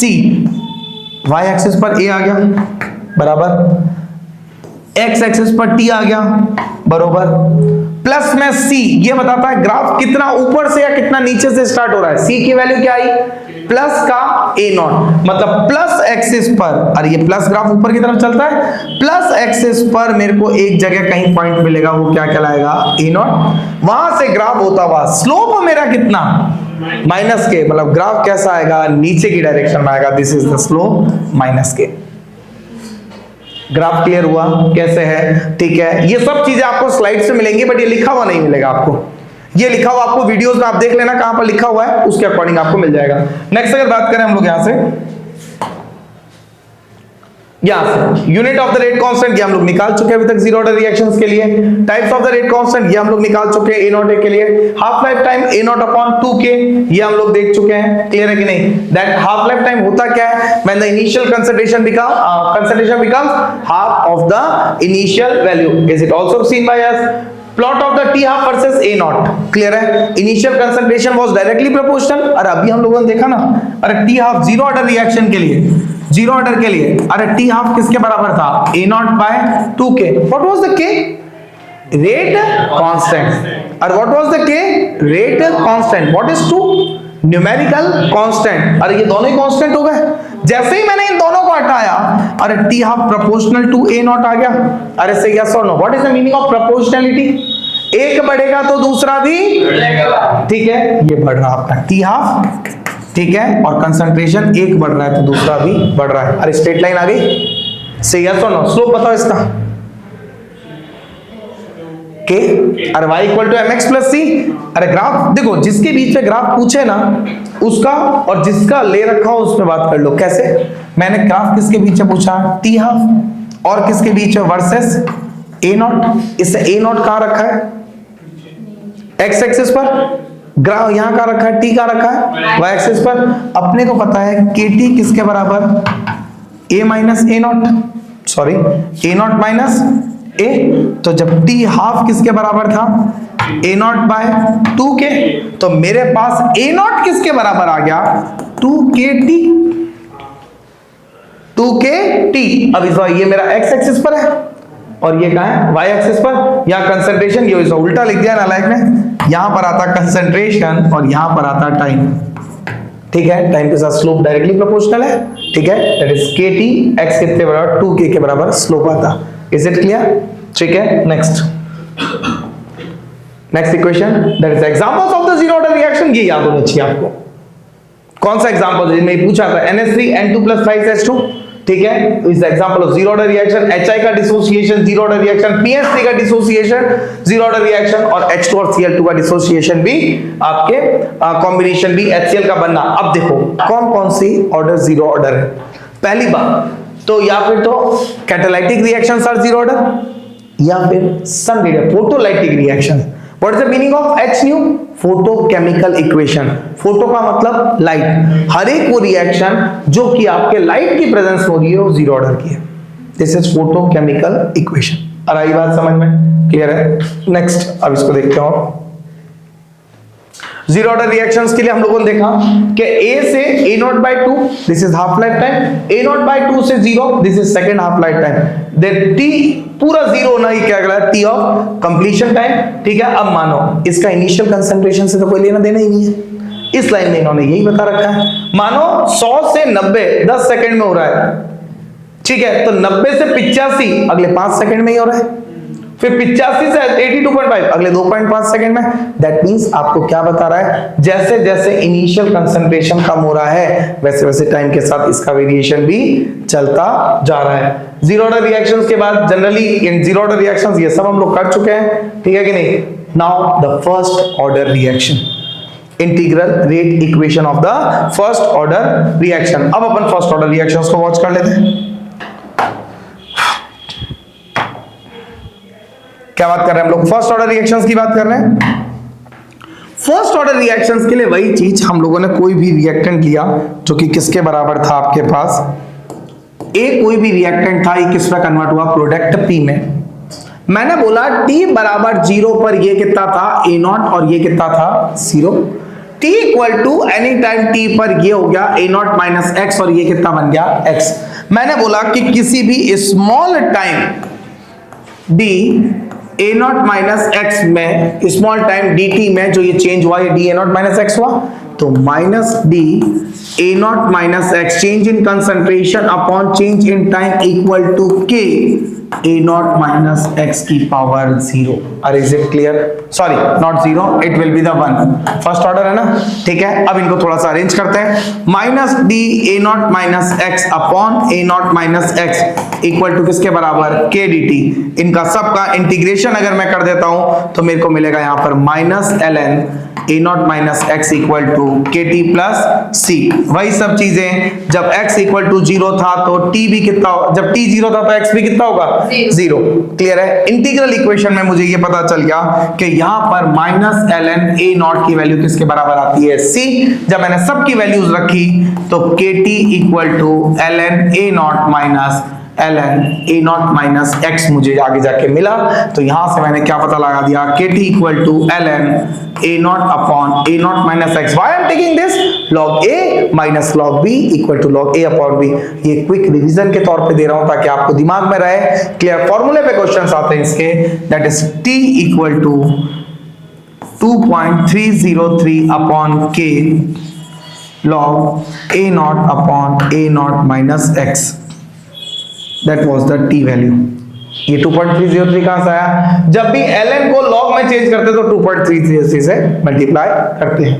Is it clear? इसका t हाफ की अगर मैं बात करूं तो t हाफ क्या होता है? जब कंसंट्रेशन किसका आधा? इनिशियल का आधा। x की वैल्यू क्या कर दो? A0 से t हाफ पूछा तो 1/2 A0। जब मैं x की 1/2 A0 रखूंगा तो पूरी वैल्यू 0.693 अपॉन k के बराबर आ जाएगी। क्या कहीं भी मुझे A0 या A दिख रहा है क्या? नहीं। That means half life time of the first order reaction does not depend on the initial concentration. ठीक है, डिपेंड ही नहीं करता, वो डायरेक्टली प्रोपोर्शनल था, ये डिपेंडेंसी ही नहीं रखता है। हाफ लाइफ टाइम की डेफिनेशन क्या होती है? वो टाइम पीरियड जब रिएक्टेंट का कंसंट्रेशन कितना रह जाए? आधा रह जाए। किससे? इनिशियल का। Getting my point? नेक्स्ट अगर हम लोग यहां से बात करें हाफ लाइफ टाइम के बाद, इसके क्वेश्चंस पूछता है अब वो कि कोई भी रिएक्शन, एक फिक्स क्वेश्चन आता है, या फिर तो वो आपको k की वैल्यू देगा और t हाफ पूछेगा। If the rate constant of a first order reaction is this, find out it's half life. तो k की जगह वैल्यू रख सकते हैं और ये वैल्यू निकाल सकते हैं। क्लियर हुआ पहला पॉइंट? दूसरा पॉइंट अभी था आपके हाफ एलिस का एग्जाम में, इसके ऊपर क्वेश्चन, ठीक है। नेक्स्ट अगर सेकंड की बात करें अगर हम लोग, तो कैसे हम लोग इसको मेजर करेंगे? वो आपको क्या बताएगा कि इनिशियल और फाइनल कंसंट्रेशन देगा। तो आप क्या करोगे, A0 और A0 माइनस एक्स की वैल्यूज रखोगे। थर्ड, इसका फिक्स क्वेश्चन आता है कि अगर आपकी कोई भी रिएक्शन को 90% कंप्लीट होने में इतना टाइम लगा तो 99% कंप्लीट होने में कितना टाइम लगेगा। वो क्वेश्चन मैं बता देता हूं क्योंकि वही क्वेश्चन मैक्सिमम पेपर में आता भी है। ठीक है, क्वेश्चन क्या बोल रहा है वो आपसे, if a chemical reaction T90 में अगर उसको टाइम लगा T, क्लियर है, तो T99 में लगने वाला टाइम उसको बताइए क्या होगा। मैंने बोला a reaction completes 90% in time T, clear है, then find out the time required for 99% of the completion. यहां मैं क्या किया, मेरे पास जब भी कभी परसेंटेज दे किसी भी रिएक्शन का, ये मैं काइनेटिक्स का एक न्यूमेरिकल सेक्शन करके आपको डालूंगा यहां पर ऑनलाइन, जहां पर मैं काइनेटिक्स पे सिर्फ न्यूमेरिकल कराऊंगा। किस किस तरीके के न्यूमेरिकल्स आते हैं, अभी सिर्फ theoretical one shot rapid revision चल रहा है, that is T equal to T not पर यहां पर किसके बराबर था, ये A नॉट था, ये 0। तो जब भी आपको परसेंटेज दे तो आप A नॉट कितना ले लो उसमें 100, अरे A नॉट कितना ले लो आप इसका 100। तो T इक्वल टू मैंने बोला T 90% टाइम पर ये कितना खत्म हो गया 100 माइनस 90, और 100 में से कितना खत्म हो गया 90 खत्म हो गया, तो बच कितना गया 10। ये क्या था मेरा A नॉट, ये क्या बन गया A नॉट माइनस एक्स। पहले केस में इक्वेशन क्या बन गई, T90 इक्वल टू 2.303 अपॉन के log A not upon A not minus x. अरे बात आई समझ में। सेकंड केस T99 में ये 100 में से कितना खत्म हो गया 99, बच कितना गया 1। अब इस केस के लिए T99 इक्वल टू 2.303 अपॉन के लॉग, अरे लिया तो मैंने 100 ही था बट बच कितना गया मेरे पास 1। बात आ रही समझ में। कब, इन दोनों को अपॉन में रख देना। ठीक है, ये इक्वेशन नंबर 1 थी और ये इक्वेशन नंबर क्या बन गई 2। 1/2 करते ये दोनों अपॉन में आ जाएंगे, इससे पूरी वैल्यू कैंसिल हो जाएगी। लॉग ऊपर क्या बच गया log 10, तो T90 अपॉन T99 किसके बराबर log 10 upon log 100। What is the value of log 10 1, ठीक है। What is the value of log 100 2, जितने जीरो उतनी ही log की वैल्यू, तो ये किसके बराबर आ गया T90 upon T99 equal to 1/2। तो can I write T99 equal to 2 into T90।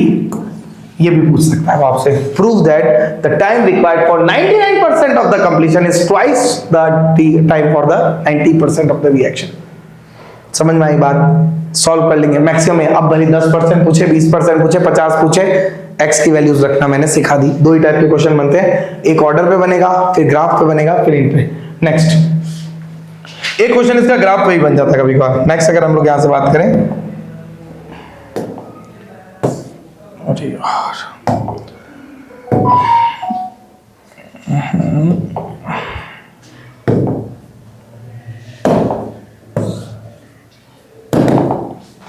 ठीक है, यहां से फर्स्ट ऑर्डर को हम लोगों ने पूरा देख लिया। फर्स्ट ऑर्डर के बाद graph of the first order. हमारे पास केमिकल इक्वेशन क्या आई थी, what was the chemical equation, T equal to 2.303 upon के log A0 upon A0 minus x आएगा। ठीक है, अपने को y एक्सिस पर क्या चाहिए log A0, x एक्सिस पर क्या चाहिए अपने को t। तो हम लोगों ने क्या किया, t इक्वल टू एक इसको क्या मैं इसको ऐसे लिख सकता हूं, t इक्वल टू 2.303 अपॉन के log A0 minus log A0 minus x, log A upon B equal to log A minus log B।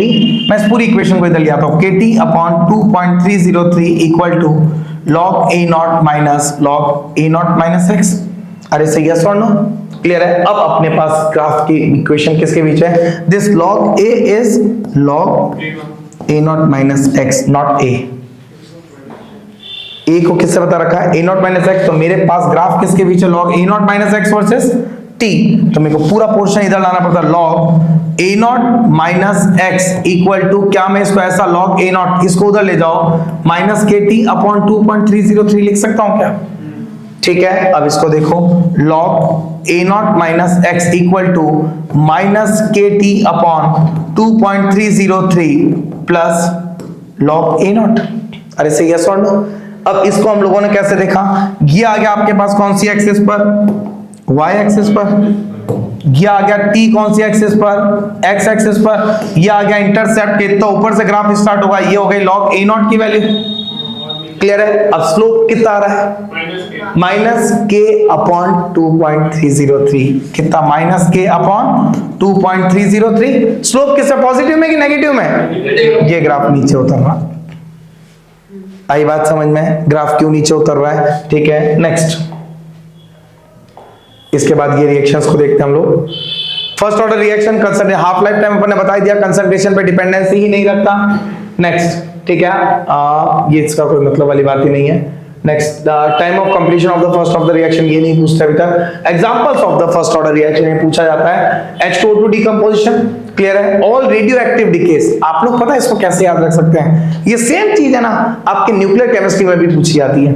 First order आपके nuclear chemistry, radio active decay n/n, n0 upon n equal to lambda के terms में आपके 0.693 upon k, ठीक है, कि n0 number of particles left upon n करके। तो radio active DK किसमें है, आपके फर्स्ट ऑर्डर काइनेटिक्स पे काम करता है। तो सारी रेडियो एक्टिव केमिकल रिएक्शन कौन सी होती है, first order. Photochemical reactions zero order, बस दो ही ऑर्डर है आपके कोर्स में, पहली बात तो ध्यान रखना। फोटोकेमिकल कौन सी, जीरो ऑर्डर। रेडियो एक्टिव कौन सी, फर्स्ट ऑर्डर, ठीक है। नेक्स्ट अगर हम लोग बात करें यहां से देख सकते हैं हम लोग इसमें order of the reaction is Altered by the condition, ये नहीं कर रहे। अब आती है सूडो फर्स्ट ऑर्डर रिएक्शन। कैसी, सूडो फर्स्ट ऑर्डर रिएक्शन, एक ऐसी रिएक्शन जो भले किसी की भी ऑर्डर की हो बट उसमें बाकी कंसंट्रेशंस को एक्सेस में कर करके उसको फर्स्ट ऑर्डर का बना दिया जाता है। जब भी कोई कंपोनेंट का कंसंट्रेशन एक्सेस में होता है उसको हम लोग रेट ऑर्डर में काम में ही नहीं लेते।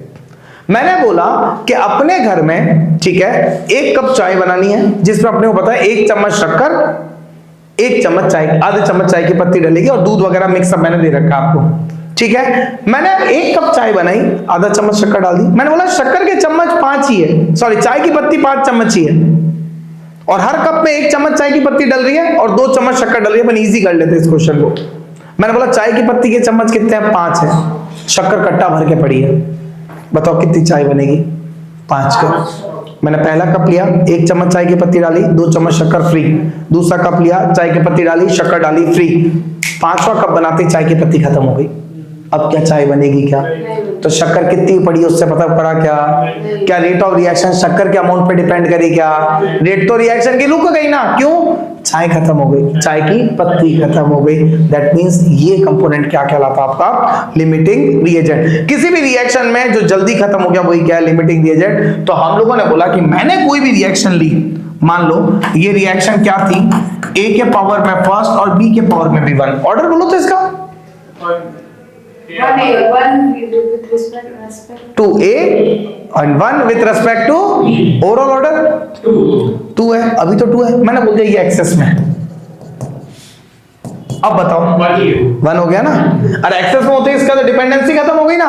अब कौन सी है, 2, मतलब मैंने इसके पहले वाली रिएक्शन को थी सेकंड ऑर्डर की, कोई दूसरे ऑर्डर की थी, बट एक कंपोनेंट को एक्सेस में लेके मैंने उसको क्या कर दिया, फर्स्ट ऑर्डर की। मतलब मैं मान रहा हूं कि एक को कंपोनेंट को एक्सेस में ले लो, किस पे आ जाएगी, फर्स्ट ऑर्डर में। तो मतलब मेरे अकॉर्डिंग ये तो मैंने किया है ना उसको फर्स्ट ऑर्डर, बट एक्चुअली मैं क्या बोल रहा हूं, झूठ है कि ये फर्स्ट ऑर्डर है। ये तो मैंने मक्कारी करके पहला कंपोनेंट एक्सेस में डाल दिया और उसकी डिपेंडेंसी खत्म कर दी। इसीलिए क्या कहते हैं, झूठी first order reaction, pseudo first order reaction. A reaction which is of the other order but by making the concentration of the excess in the sum of the reactant make it first order. A reaction whose order is different, ठीक है, then the actual due to the excess concentration of one, the reaction is known as pseudo first order reaction.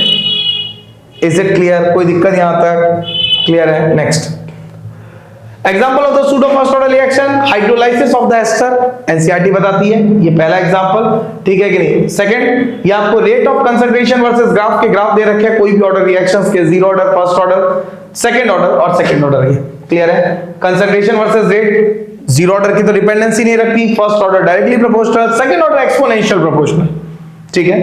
Next अगर हम लोग बात करें इसकी, मॉलिक्युलरिटी of the reaction. यहां से what is the meaning of molecularity of the reaction? किसी भी रिएक्शन में जो केमिकल कंपोनेंट्स होते हैं, जो एक्टिवली पार्ट करते हैं किसी भी केमिकल रिएक्शन में, वही उस रिएक्शन की क्या बताते हैं? Molecularity of the reaction. The number of chemical components, the number of reactants actively take part in a chemical reaction represent molecularity of the reaction. ये हमेशा पॉजिटिव होल नंबर होंगे, ये कभी भी फ्रैक्शनल नहीं हो सकते, जीरो नहीं हो सकते और नेगेटिव भी नहीं हो सकते। ये डिफरेंस आ गया ऑर्डर ऑफ मॉलिक्युलरिटी में। ऑर्डर ऑफ द रिएक्शन में भी positive, negative, fractional, zero. Molecularity is always a positive whole number. It will never be negative, it will never be fractional, it will never be zero. Clear है? Next अगर यहां से बात करें, stoichiometric coefficient से भी हम लोग निकाल सकते हैं अगर एलिमेंट्री रिएक्शन है तो, नहीं तो ऐसे भी। Elementary reaction directly order of reaction निकलेगा। एलिमेंट्री का मतलब सिंगल स्टेप रिएक्शन, बाकी आपके कोर्स में अलग से मैंने सिखा रखा है। Difference between the order of reaction and molecularity, the number of molecule actively take part in the reaction, the power of the sum of the concentration terms. Molecularity may be a positive whole number, it may be positive, negative, zero और fractional. Next अगर बात करें, it is defined only for elementary reactions, हम लोग और वो किसी भी रिएक्शन के लिए निकाल सकते हैं। It is the theoretical value and order is the experimental value. कैसे याद रखेंगे एक्सपेरिमेंटल है कि थ्योरेटिकल? हम एक्सपेरिमेंट ही तो कर रहे हैं। ए को डबल कर दिया तो रेट क्या हो गई? तो ऑर्डर ऑफ द रिएक्शन ही तो बता रहा है कि ए की डबल करने पे रेट 4 गुना हो रही है, 8 गुना हो रही है, 10 गुना हो रही है। नेक्स्ट यहां से अगर बात करें तो सेकंड फैक्टर आता है आपके पास temperature. How the temperature affect the rate of reaction. Clear है? टेम्परेचर का इफेक्ट पहला बताते हैं टेम्परेचर कोफिशिएंट से, कि जब भी किसी रिएक्शन का टेम्परेचर 10 डिग्री सेल्सियस से बढ़ाऊंगा तो rate of reaction just double या ट्रिपल हो जाएगी। अगर 10 डिग्री टेम्परेचर बढ़ाने से, बाय इंक्रीजिंग द टेम्परेचर, अगर 10 डिग्री सेल्सियस टेम्परेचर बढ़ाने से रेट ऑफ रिएक्शन कैसी होती है? डबल, तो टेम्परेचर कोफिशिएंट म्यू कितना हो गया? 2। अगर 10 डिग्री टेम्परेचर बढ़ाने से रेट ऑफ रिएक्शन कैसी होती है? ट्रिपल, तो म्यू कितना हो गया आपका? 3। दैट मींस ये वो फैक्टर है जिससे रेट ऑफ रिएक्शन चेंज होती है जब मैं टेम्परेचर को 10 डिग्री से इंक्रीज करता हूं। आई बात समझ में? इसी को हम लोग क्या बोलते हैं? Temperature coefficient. That is the factor by which the rate of reaction increases when the temperature is raised bye 10 degree Celsius. Next अगर बात करें इसकी, नेक्स्ट को देखें तो टेम्परेचर कोफिशिएंट, यही चीज मैंने आपको बताई, दैट इज 2 to 3 के बीच में होता है। This is called as Arrhenius equation. कि टेम्परेचर डिपेंडेंसी हम लोग किससे शो करते हैं? अर्हेनियस इक्वेशन से शो करते हैं। मैं भी आपको बताऊंगा कि अर्हेनियस इक्वेशन होती क्या है। Let's check. K equal to A e की power minus E A upon R T. K किसके बराबर है? A की power minus E A upon R T. ये किसके बराबर है? K की पावर के बराबर है। आ रही है बात समझ में? जहां पर आपको ये जो EA है, what does this represent? This is activation energy. Clear है? What is R? Rate constant, that is T is the temperature, then K बता रखा है। The temperature dependence is accurately given by Arrhenius theory and Arrhenius equation, जहां पर ये सब कुछ points आपको दे रखे हैं। क्या दे रखा है? K equal to A e की power minus E A upon R T. Clear है? यहां पर ए क्या है आपका? फ्रीक्वेंसी फैक्टर, या फिर प्री एक्सपोनेंशियल फैक्टर, या फिर सिंपल सी बात ए फॉर अर्हेनियस कांस्टेंट। ठीक है? यहां से अगर हम लोग इसको और देखें, इसको थोड़ा सा हम लोग इसको वेरी करते हैं। देन एक्सपेरिमेंटल एक्टिवेशन एनर्जी क्या होता है और कैसे हम लोग इसको मेजर करते हैं इन रिएक्शंस के थ्रू, इसके क्वेश्चंस बहुत इंपॉर्टेंट आते हैं। क्लियर है? इसका एक फॉर्मूला याद रखना आपको, दैट इज लॉग। एक फॉर्मूला आपको क्या याद रखना है? That will be the log K2 upon K1 equal to 2.303 upon R 1 upon T1 minus 1 upon T2। Log K2 upon K1 किसके बराबर हो जाएगा? 1 upon R 1 upon T2 minus K2 upon K1 होगा तो T1 माइनस T2 आएगा। ठीक है? अब आती है EA। अरे यार रुको, मैंने उल्टा लिख दिया फॉर्मूला, ये नहीं होता। फॉर्मूला क्या होता है? Log K2 upon K1 equal to EA upon 2.303 R 1 upon T1 minus 1 upon T2. This is the formula. Clear है? ये होता है आपका अरेनियस इक्वेशन का फॉर्मूला, जहां K1 और K2 आपको क्या बताते हैं? रेट कांस्टेंट के बारे में। E will represent the activation energy, T will be the दो टेम्परेचर देगा वो आपको कि 10 डिग्री से 310 से 350 कर दिया तो रेट ऑफ रिएक्शन डबल हो गई, तो K2 कितना हो गया? 2K1 के बराबर हो जाएगा यहां से। नेक्स्ट अगर बात करें व्हाट इज एक्टिवेशन एनर्जी, इस एग्जांपल को मैं थोड़ा सा आपको एक्सप्लेन करूंगा कि आखिरकार एक्टिवेशन एनर्जी होती क्या है। मैंने क्या किया, कोई भी केमिकल रिएक्शन में व्हाट इज एक्टिवेशन एनर्जी, इस चीज को मेरे को पॉइंट आउट करना था। मैं यहां पर खड़ा हूं, अगेन वही एक बार फिर शुरुआत में जहां काइलाना गए थे ना वापस चलते हैं। मैं खड़ा हूं C3 पर और मेरे को जाना कहां है? काइलाना। ठीक है, इस बार मैं रईस में ऑटो से जाऊंगा। ठीक है, मेरे से ऑटो वाले ने कितने रुपए मांगे? 120 रुपए। कितने रुपए मांग रहा है भाई ऑटो वाला? 120 रुपए। ऑटो वाला मेरे से मार्जिन मांग रहा है कितना? 120 रुपए का। तो मेरे को मिनिमम कितने रुपए चाहिए जेब में? कम से कम 120 रुपए चाहिए। तो मिनिमम वैल्यू जो मेरे रिएक्टेंट को प्रोडक्ट में कन्वर्ट करने के लिए चाहिए वो 120 है। This value is called as threshold value. ये क्या कहलाती है? Threshold energy. अब मेरी जेब में कितने रुपए? 50 रुपए। मेरी जेब में कितने रुपए? 50 रुपए। गरीब आदमी, ठीक है। मेरी जेब में कितने? 50 रुपए। तो मेरे को कितने रुपए और चाहिए? मेरी एनर्जी कितनी? 50। This is called as energy of reactant, HR। कितने और चाहिए? अगर 70 रुपए मुझे कोई दे दे तो मैं एक्टिवेट हो जाऊंगा प्रोडक्ट के लिए। दैट मीन्स 70 रुपए क्या हो गया मेरा? Activation energy. क्लियर है? अरे ये 70 रुपए क्या हो गया मेरी? Activation energy. तो एक्टिवेशन एनर्जी क्या हुई? मेरे पास कितने रुपए थे? 50। मुझे एक्स्ट्रा कितने चाहिए थे? 70। ठीक है, तो ये 70 और आ गए तो ये एक्स्ट्रा अमाउंट ऑफ एनर्जी हुई ना। तो वो एक्स्ट्रा अमाउंट ऑफ एनर्जी जो मुझे कहां तक पहुंचा दे? थ्रेशोल्ड एनर्जी तक पहुंचा दे। ठीक है, थ्रेशोल्ड एनर्जी मतलब रिएक्टेंट का प्रोडक्ट में कन्वर्ट करवा दे, वही क्या कहलाती है? Activation energy. और एक्टिवेट कर दिया उसने मुझे। समझ आई बात? अब मेरे जज गई, मैं ऑटो वाले भैया से बोल रहा हूं, भैया आप मुझे जानते हैं क्या? वो मेरे नोन है, ये मेरे नोन है वगैरह। मैं उनसे पहचान बता रहा हूं। ठीक है, तो उसने बोला एक काम करो, आप 120 की जगह 100 दे देना। ठीक है, अब मेरे को पहले कितने रुपए चाहिए थे? अब कितने चाहिए? ठीक है, तो मेरे 50, मेरी एक्टिवेशन एनर्जी क्या हो गई? कम। तो मैं फटाफट उसको 50 रुपए दूंगा, तो मेरी रेट ऑफ रिएक्शन क्या हो गई? ये काम करता है। वो जो भैया का मैंने नाम लिया ना जिनकी वजह से पैसे कम हुए, क्या वो मेरे साथ चले क्या?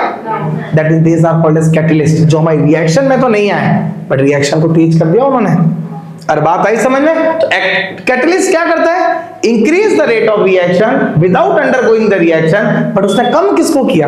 पहले एक्टिवेशन एनर्जी कितनी थी? 70। अब कितनी हो गई? That means they will decrease the activation energy. That means catalyst का मेन वर्क क्या है? Catalyst increase the rate of reaction without undergoing the reaction by decreasing activation energy.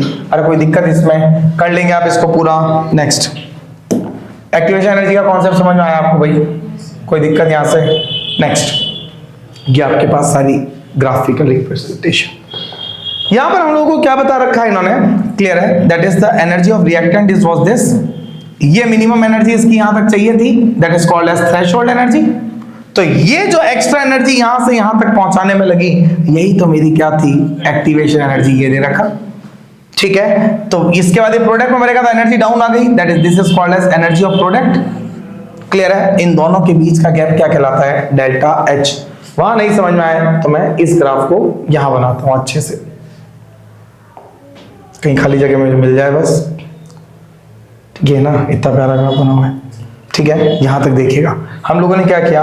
ये वाली एनर्जी क्या है? मेरी थ्रेशोल्ड एनर्जी थी। ये मेरी एनर्जी ऑफ रिएक्टेंट, ये मेरी एनर्जी ऑफ प्रोडक्ट।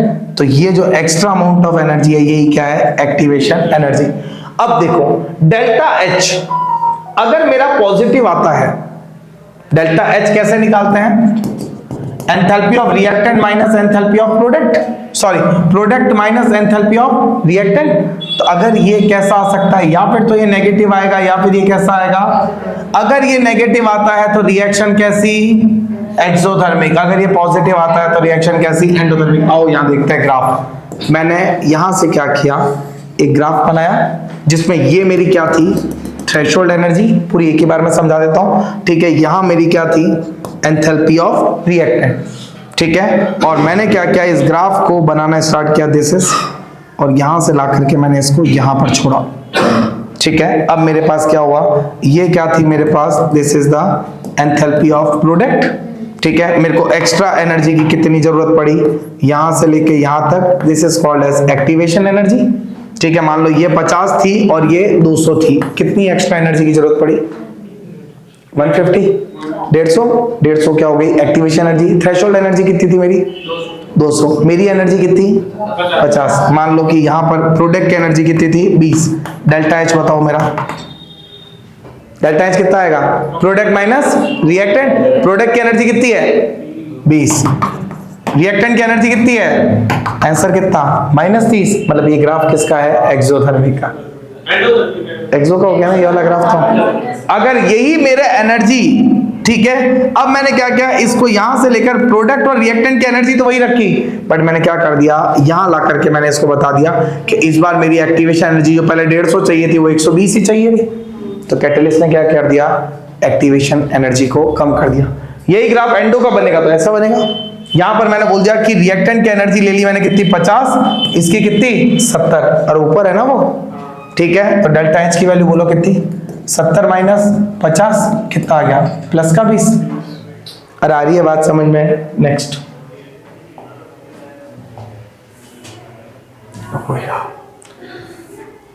ये ग्राफ दे रखे आपको सारे एक्टिवेशन एनर्जीज के, सारे फॉरवर्ड बैकवर्ड के, ठीक है। ये अरेनियस इक्वेशन के ग्राफ दे रखे हैं। अब देखो जितनी एक्टिवेशन एनर्जी ज्यादा होगी, मैंने बोला कि अगर टैक्सी वाला मेरे से यूं बोल देता कि मैं 500 रुपए लूंगा भाई, और मेरी जेब में 50 रुपए ही, ठीक है कि नहीं, तो मुझे कितने रुपए और चाहिए थे, 450। तो मैं क्या सोचता कि कैलाना टैक्सी से जाऊं कि पैदल जाऊं। अरे सही यस और नो, हाँ पैदल जाओ सर, आप लखनी ऐसे ही जाके पैदल जाओ सर, आप लोड मत लो, ठीक है कि नहीं। और आप टैक्सी में गलती से बैठ मत जाना, टैक्सी वाला कहीं और उतार देगा, ठीक है, नहीं तो टैक्सी अलग धुलवाएगा आपसे। अगर अपन लोग बात करें कि मैं पैदल जाऊं या टैक्सी में जाऊं, मैंने क्या डिसाइड किया, पैदल जाऊं। क्यों, पैसे ज्यादा चाहिए थे एक्टिवेटर।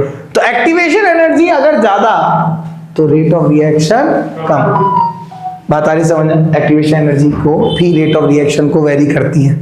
पहला फैक्टर क्या था, कंसंट्रेशन ऑफ रिएक्टेंट, दूसरा क्या था टेम्परेचर, और तीसरा क्या था एक्टिवेशन एनर्जी। नेक्स्ट, यहां पर आप एक्टिवेशन एनर्जी को देख सकते हैं, ये मैंने सब यहां पर लिख रखा, थ्रेशोल्ड एनर्जी, एक्टिवेशन एनर्जी। अब आता है कि 10 डिग्री सेल्सियस बढ़ाने पर किसी भी केमिकल रिएक्शन की रेट ऑफ रिएक्शंस में क्या चेंजेस आते हैं। किसी भी केमिकल रिएक्शंस की रेट ऑफ रिएक्शन में कैसे चेंजेस आते हैं वो देखते हैं। ये ग्राफ एक बना रखा है रिएक्शंस का, ये दे रखा आपको। मैंने क्या बोला कि मेरे पास कोई भी एक टेम्परेचर था T1, मेरे पास कोई भी एक टेम्परेचर क्या था आपका, that was the T1 temperature पर मेरे कोई भी एक ग्राफ की रिएक्शन चल रही थी। मैंने बोला T2, या फिर मैं इसको क्या बोल सकता हूं, T1 प्लस 10 डिग्री सेल्सियस कर दूं। अरे टेम्परेचर को बढ़ा दिया, तो मेरा ग्राफ कुछ इस तरीके से मूव हुआ, जिसके अंदर ये जो पोर्शन दिख रहा है आपको कलर्ड, ठीक है, ये क्या थे कि फ्रैक्शन ऑफ मॉलिक्यूल्स, क्लियर है, fraction of molecules which will collide, ये वो पार्टिकल थे जो आपस में कोलाइड हो रहे हैं। तो मैंने टेम्परेचर बढ़ाया, पार्टिकल की एनर्जी बढ़ी तो पार्टिकल ज्यादा जल्दी रैंडमली मूव करने लगे। जब ज्यादा जल्दी मूव करने लगे तो ज्यादा टकराने लगे, और जब ज्यादा टकराने लगे तो ज्यादा प्रोडक्ट बनने की प्रोबेबिलिटी हो गई। दैट मींस टेम्परेचर को 10 डिग्री सेल्सियस इंक्रीज करने पर पार्टिकल्स की काइनेटिक एनर्जी बढ़ जाती है, तो उनकी कोलिजन फ्रीक्वेंसी बढ़ जाती है, जिसके कारण रेट ऑफ रिएक्शन भी बढ़ जाती है। तो वही तो चीज हम लोगों ने पढ़ी, डबल होती है या फिर ट्रिपल होती है। This is the kinetic energy, बढ़ रही है उसके, और ये क्या है, activated fraction of molecules that will B react. Fraction of molecule बढ़ गए, क्यों बढ़ गए, पार्टिकल की काइनेटिक एनर्जी बढ़ी, काइनेटिक एनर्जी बढ़ी तो क्या बढ़ा, कॉलिजन्स बढ़े, कॉलिजन बढ़े तो कॉलिजन फ्रीक्वेंसी बढ़ गई, तो fraction of rate of reaction भी क्या हो गई आपके, इंक्रीज हो गई। नेक्स्ट, कॉलिजन थ्योरी कहती है कि किसी भी रिएक्टेंट को या पार्टिकल्स को अगर प्रोडक्ट में कन्वर्ट होना है तो दो चीजें होनी चाहिए, एक तो उनके पास प्रॉपर एनर्जी हो, दूसरा क्या हो, उस प्रॉपर एनर्जी को तो हमने पढ़ लिया कि एक्टिवेशन एनर्जी थी, मेरे को पहला ना जाना था, तो मेरे पास पहला तरीका क्या था, मेरे पास प्रॉपर पैसा हो, दूसरा मुझे रास्ता बताओ। प्रॉपर ओरिएंटेशन भी तो होना चाहिए, पता चले मैं उसको बोल रहा हूं कि मुझे ओसिया ले जाके फिर कहलाना छोड़, that is not the perfect way. मुझे प्रॉपर ओरिएंटेशन पता होना चाहिए कि मुझे जाना किधर से है, दैट मींस यहां से क्या होना चाहिए, पहली चीज तो एक्टिवेशन एनर्जी उसकी होनी चाहिए, दूसरा उसका ओरिएंटेशन होना चाहिए, तीसरा कॉलिजन फ्रीक्वेंसी के बारे में भी हम लोगों ने रीड आउट पढ़ लिया। कॉलिजन फ्रीक्वेंसी क्या होती है, फ्रीक्वेंसी का मतलब पर सेकेंड, कॉलिजन कितने हो रहे हैं वही कॉलिजन फ्रीक्वेंसी बताएगा, ठीक है। इसके बारे में अभी नहीं पूछते, एक्टिवेशन एनर्जी का ग्राफ हम लोग पूरा पढ़ चुके हैं, ये देखो यहाँ पर और इजीली समझ में आ जाएगा। रिएक्टेंट को कहां तक पहुंचाना है, थ्रेशोल्ड तक, तो उसके लिए जो एनर्जी लगती है वही क्या है, एक्टिवेशन एनर्जी। क्लियर है। नेक्स्ट कॉलिजन थ्योरी के बारे में हम लोग देखेंगे, कॉलिजन का मतलब नहीं है यहां से, दैट इज कॉलिजन ओरिएंटेशन के बारे में, दिस इज द ओरिएंटेशन, ठीक है। मेरे पास दो पार्टिकल को मिलकर के, क्लियर है, इन दोनों पार्टिकल्स को आपस में यहां से जोड़ करके प्रॉपर कोलाइड होकर के ये पार्टिकल बनेगा, ठीक है, तब ये मेरा क्या बनेगा, प्रोडक्ट में फॉर्म होगा। क्लियर। अगर इनका ये क्या है A2 plus B2 gives 2AB, कब बनेंगे, जब A2 की रिएक्शन, ये A और ये A, ये B और ये B, A2 AA BB, तब ये क्या बनेंगे, AB, और कितना बनेगा, AB, that is proper oriented होंगे तब बनेंगे। अब देखो अगर इनके बीच में प्रॉपर ओरिएंटेशन नहीं होती, अगर इनके बीच में क्या नहीं होता, प्रॉपर ओरिएंटेशन नहीं होती, मर्जी आया यहां से आके मचेड़े खा रहे हैं, कुछ होता क्या नहीं। अब यहां से क्या आ रहा है, अपन ने इसको A माना था, क्या माना, A और A, B और B, क्या हुआ, इस A के साथ तो B बन गया, तो एक तो AB बन गया, बाकी एक B और A तो अलग ही रह गए, दैट मींस रिएक्शन हो ही नहीं रही है, ठीक है। तो प्रॉपर ओरिएंटेशन नहीं तो रिएक्टेंट्स का प्रोडक्ट में कन्वर्जन भी नहीं होगा, ठीक है। This was the complete lecture about the chemical kinetics. Thank you so much all of you for being with me, thank you so much, have a nice day to all of you.